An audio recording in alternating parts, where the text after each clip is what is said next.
They're written by one person. There have been a couple such as Smooth B, who's, you know, this kind of romantic lover, that have been written by multiple people, but the torch has been passed on.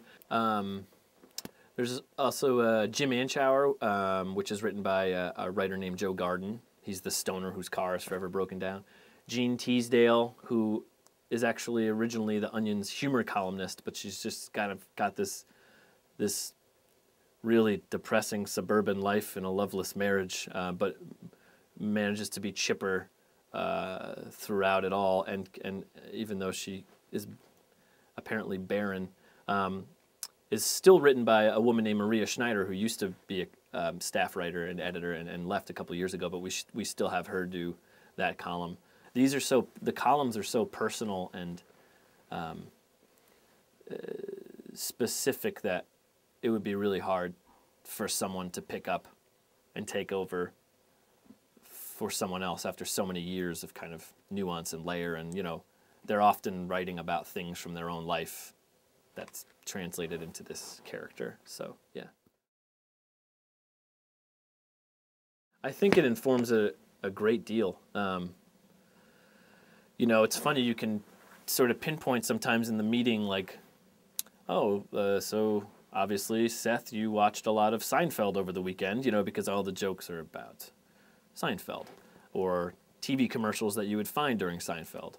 Or if somebody's, you know, especially frustrated with their roommate, like people in the past will just sort of, you can tell through the headlines that are being pitched, you can sort of observe the arc of their relationship with their roommate. So I think because it's as much these little minor things that occur in daily life, more observational stuff that makes it into the paper as it is big national news events. So definitely people's biases about, say, brunch or Aerosmith will make it into headline form and then get pitched at the meeting. And if we think it's, you know, sort of universally funny enough, it'll actually make it into the paper. So there's definitely a lot of that. We recently talked about, actually, the idea just occurred to me to release like the Kornfeld papers or something, that, you know, some of his old writings that had been unearthed, but we decided to kind of let it be for now. You don't know. You never know. It might happen at some time, but for us right now, Herbert Kornfeld is dead, still the victim of white-on-white violence.